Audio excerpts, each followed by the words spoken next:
Akkam jirtu jaallatamoo daawwattoota keenya Finfinnee Integrated Broadcasting irraa oduu kanaan isinitti hima Daniel Tasfaayiti. Paartileen siyaasaa filannoo marsaa ja'affaa irratti dorgoman akkaataa gabatee yeroo ta'een mallattoo dorgommii filannoo akka fudhatan boordiin filannoo biyyaalessa Itoophiyaa waamicha dhiyeesseera. Paartileen siyaasaa mallattoo filachuu kamisa kan eegalan yoo ta'u hanga amajjii 24 2013tti xumuramuu qaba jedhame. Hangammaatti paartilee beekamtii argatan 53 keessaa 25 mallattoo isaanii filachuu ibsameera. Kaadhimamtootaaf mallattoo filannoo boordichi dhiyeesse bakka buutonni paartilee mallattoo bakka nu bu'a jedhan filachuu kan danda'an ta'uu boordiin filannoo biyyaalessaa ibseera. Mallattoo filannoo isaan bakka bu'uu kanneen boordichi qopheesse keessaa yoo dhaban ofiin qopheeffachuun dhiyeeffachuu akka danda'anis ibsamee jira. Baatiiwwan ja'an darbanitti magaalonni fi gandoonni baadiyyaa haaraan 135 fayyadamtoota tajaajila elektirikii ta'uu tajaajilli humna elektirikii Itoophiyaa beeksise.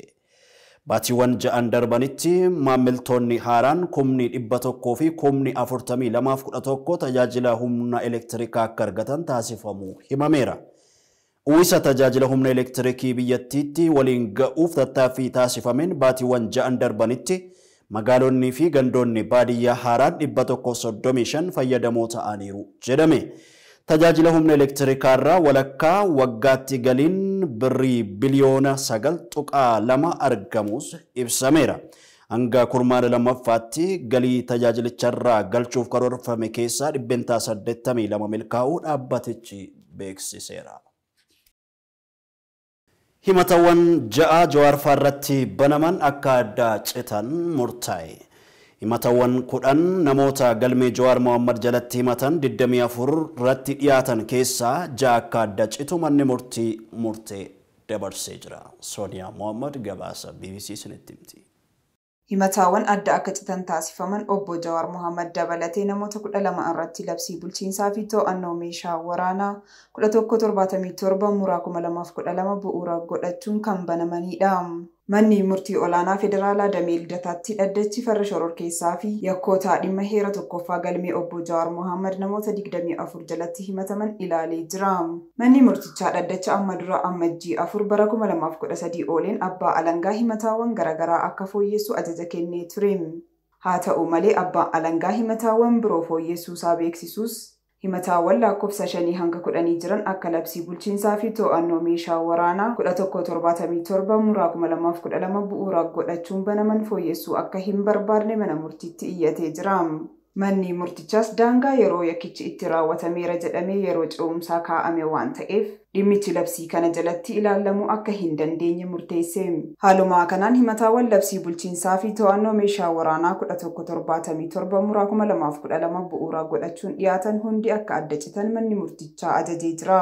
Himatawwan labsii kana darbuun banaman Jawaar Mohammad dabalatee Baqqalaa Garbaa fi eegdota obbo Jawaar Mohammad dabalatee namoota 12 kan ilaallatu ture.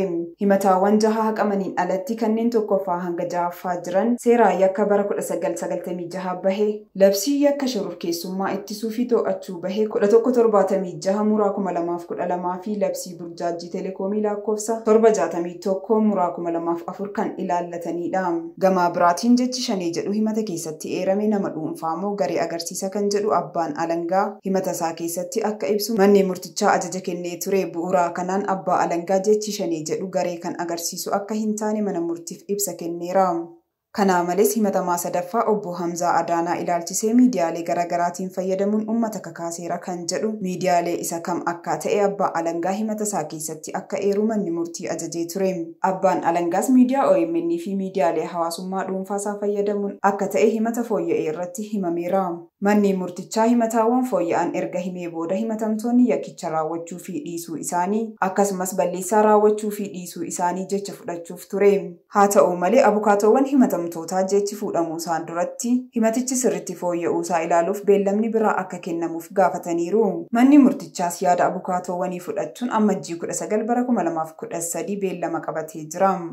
Obbo Jawaar Mohammadii fi obbo Dajanee Xaafaa dhaddacha har'aa irratti kan dubbatan yommuu ta'u Yakka akka hin dalagnee fi himatni irratti dhiyaate filannoo keessaa isaan hambisuu kan kaayyeeffate ta'uu himan.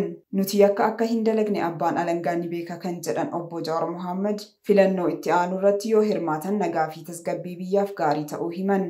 Abbaan seeraa galmichaa ilaalan gama isaaniitiin himaticha qulqulleessaa akka deemanii fi yaada haqni ni jal'ata jedhu akka hin qabaanne dubbataniiru. Hidhaan isaanii yakka waan raawwataniif osoo hin taane filannoo irratti akka hin hirmaannee fi ilaalcha siyaasaa isaaniin akka ta'e irraa deddeebiin mana murtiitti dubbataa turan. Mootummaan garuu namni sababa miseensa paartii siyaasaa ta'eef yookaan ilaalcha siyaasaa isaatiif jecha hidhame hin jiru jechuun waakkataa kan gabaase BBCdha. Qorichoonni fi galteewwan yaalaa gatii birrii miliyoona 71 ol qaban gara Tigraayitti ergamuun raabsamaa jira. Ministeerri Fayyaa Federii ejensiiwwanii fi biiroon fayyaa naannoo Tigraay tumsitoota namoomaa fi misoomaa waliin ta'uun naannoo Tigraayitti deeggarsaa fi deebisanii dhaabuu irratti hojjechaa jiraachuun ibsameera. Mootummaan naannoo Tigraayitti hawaasni tajaajila fayyaa akka argataniif hojjechaa jiraachuu ministeerri fayyaa beeksiseera. Hangammaatti qorichootaa fi galteewwan yaalaa gatii birrii miliyoona 71 ol qaban gara Tigraayitti ergamuun raabsamaa jiraachuunis himamee jira. Biiroonni dhimma dubartootaaf daa'immanii magaalaa Sabbataa dhaabbilee tola ooltotaa fi bulchiinsa magaalaa irraa deeggarsa daakuuf makoroonii namoota harka qalleeyyiif gumaacheera. Deeggarsi kunis bara kana marsaa lammaffaaf kan geggeeffame yoo ta'u hanga yoonaas namoota 1125 qaqqabeera. Mulu Asaffaa. Biiroonni dhimma dubartootaa fi daa'immanii magaalaa Sabbataa dhaabbilee tola ooltotaa fi bulchiinsa magaalaa irraa deeggarsa argame daakuu kiiloogiraama 5 hanga 25 fi makoroonii namoota harka qalleeyyiif gumaacheera. Deeggarsi kunis bara kana marsaa lamaa fi kan gaggeeffamedha kan jedhan itti gaafatamtoonni dhimma dubartootaa fi daa'immanii fi dargaggoota bulchiinsa magaalaa Sabbataa aadde Fiqirsee Bulaa namoota qaama miidhamtootaa fi haadholii harka qalleeyyii qofaa isaanii ijoollee guddisanii fi dursi akka kennames himaniiru. Gargaarsa kana kan nuti arganne tokkoffaa bulchiinsa magaalaa irraa. Deeggarsa bulchiinsa magaalaa irraa argameen dubartoota harka qalleeyyii fi qaama miidhamtoota dargaggootaafidha kan nuti kennaa jirru jechuudha. Gargaarsi kun marsaa lammaffaadha barana jechuudha. Jala bultii ayyaana qillee irrattis kenninee jirra marsaa tokkoffaa. Inni kun immoo marsaa lammaffaa ta'uu isaati jechuudha. Garuu gargaarsa tola ooltota irraa argameenidha. Kanaan dura bulchiinsi magaalaa tola ooltota irraa wanti inni walitti qabeen jira. Zan karaa keenyaan immoo akka kennamu taasifamee jira jechuudha. Hanga yoonaas namoota 1125 fi kan kenname ta'uu kan dubbatanii aadde Fiqirseeni namoota harka qalleeyyii gargaarsaa barbaadanis irra jireessaanii maamiltootuma biiroo isaaniitti deddeebi'an akka ta'es dubbataniiru. Nu biratti yeroo baay'ee jechuudha akka waajjira dhimmaatti kastamariin keenyas maamilli keenya harka qalleeyyiidha. Yeroo adda addaatti ragaa isaanii ni qaban. Lammaffaa immoo ganda gandarraas gandi calalee akka nu kennu taasisna jechuudha. Baay'ee isaanii garuu nu biratti waan dhufanii fi akkaataa sanaan ragaa isaanii jala jalaan qabachaa gargaarsi akkasii kana duwwaa miti. Gargaarsi biraan illee gaafa dhufu keessattuu warra qaama miidhamaa ta'an kanaaf dursi akka kennamu taasisne lammaffaa immoo calalli ganda gandaan taasifame. Namoonni harka qalleeyyii ta'anii gargaarsa kana keessatti hirmaatanis namoota hojii humnaa hojjechaa ijoollee guddisanii fi ammoo humna dhabanii of jiraachisuun itti ulfaate akka ta'an himuun yeroo kana keessaa warreen nu yaadatan galata qabu jedhaniiru. Ani kanan jechuu barbaadu Waaqayyo bichaanii fayyaa jajjabina isaaniif haa kennu kana caalaa isaanis immoo bakkee kanatti argamanii kana caalaa kana caalu akka nu gargaaran ani dhaamsa ni dhaamu kanaadha. Yaa galatoomanuu umriin isaanii haa dheeratu hamaa addaan nu haa oolchu jennee kadhanna du'aa kadhanna. Kooma kiyyan guddisa ijoolleen maan kooma kiyyan namnis kan na gargaaru gargaaree bargaa galatoomanii heeshoon na gargaaraa jiran isaan galatooman. Gaafa dhabnees akka bubulleetuma haqabu harkan nu kutee haqabu afaan nu kaa'ee haaliquma kunima rabbuma tokko ta'e nu bira jira barjaa ilmooti jayee rabbuma tokko ta'e nu bira jira waata. Akkaataan itti dhufeenya hundumaa hin beekne nutis warra beekutu lammiin kiyya maa irra jire namni lammiidhaaf yaadu namni saba isaatiif yaadu baay'een mallee kanaa olitti baay'een isaan galateeffadha. Kana yaaduun isaaniitis ammana kana yaaduu isaatiin bara kana keessatti guddaan isaan galateeffadha.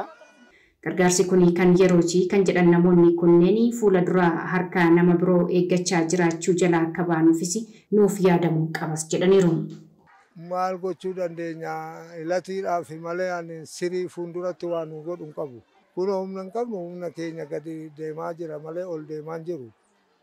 Yaanni kiyya warreen homaa hin qabne kana keessa calalanii akkaataa itti jireenya keenya waan makiraa manaallee osoo bakka kireeffannee jirrutti anjaa afurii jaa shanii jaas ta'u keessattuu kiraa manaa nu kaffalame gaariidhaan jedha. Warra harka qalleeyyiin hin jira, qaama miidhamtoonni hin jira. Nama san wajjin dhaabbannee nama san bira dhaabbannee namoonni kun gargaarsa namaatiin akka harka namaa hin ilaallamu. Hojii wayii tokko uumamee akkasitti haala saniitiin osoo itti deemamee baay'ee gaariin itti fakkaataan jedha. Haadholiin harka qalleeyyii ta'an baay'een isaanii warreen maatii bulchan waan ta'aniif ijoolleen isaanii gargaarsa ofirratti eeggachuu akka hin amalleeffannee fi hojiin jalqabame akka jirus itti gaafatamtoonni garee sosochii babal'inaa fi hirmaannaa dubartoota magaalaa Sabbataa Aadde Abarraash Jimaa himaniiru. Yeroo hunda gargaarsa namaa ija namaa ilaaluu hin qabdi dubartiin. Waan xiqqoo irraa kaatee of jijjiiruu akka dandeessu hubannoo wanni kennamuuf jira. Kanatti aansees dhaabbata adda addaa wajjin ta'uudhaan baran amma namni gargaaraa turre jira.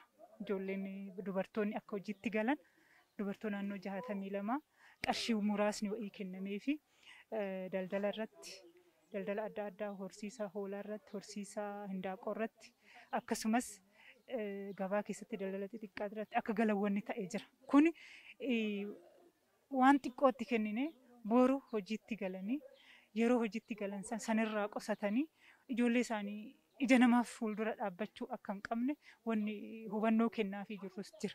Deeggarsa qaamolee gargaarsarraa argamu kanaanii namoota harka qalleeyyii ta'an hojjetanii akka of danda'an gochuun namoota eeggattummaa jalaa baasuuf hojjechuutu furmaata ta'a. Obbo Tawaldee Gabra Maariyaam gumaacha bu'aa daldalaa bilisaa qaxanaa ardii Afrikaaf taasisaniin badhaafaman. Jigeggeessaa olaanaan daandii xiyyaara Itoophiyaa Obbo Tawaldee Gabra Maariyaam gumaacha bu'aa daldala bilisaa qaxanaa ardii Afrikaaf taasisaniin badhaafamuun ibsamee jira. Obbo Tawaldee Gabra Maariyaam badhaasicha kan fudhatan sirna badhaasa dhaabbanni daldalaa garee AE fi Komishiniin Gamtaa Afrikaa qopheessan irratti ta'uu odeeffannoon daandii xiyyaara Itoophiyaa irraa argame ni mul'isa. Walitti dhufeenya dinagdee ardii Afrikaa fiduu irratti daandii xiyyaara Itoophiyaa gahee olaanaa ba'achuunis sirnicha irratti ibsameera. Daawwattoota keenya odoo keenya yeroo kanaatiif qindeeffannee kan hangammaatti daawwattanidha. Qophiilee keenya hafan daawwachuu fi karaa Feesbuukii keenya akkasumas immoo Yuutuubii keenya iskiriinii kana jalatti argamaa jiruun nu hordofuu akka dandeessan isin beeksifna. Odoo keenya xumurreerra. Daniel Tasfaayitii yeroo gaarii.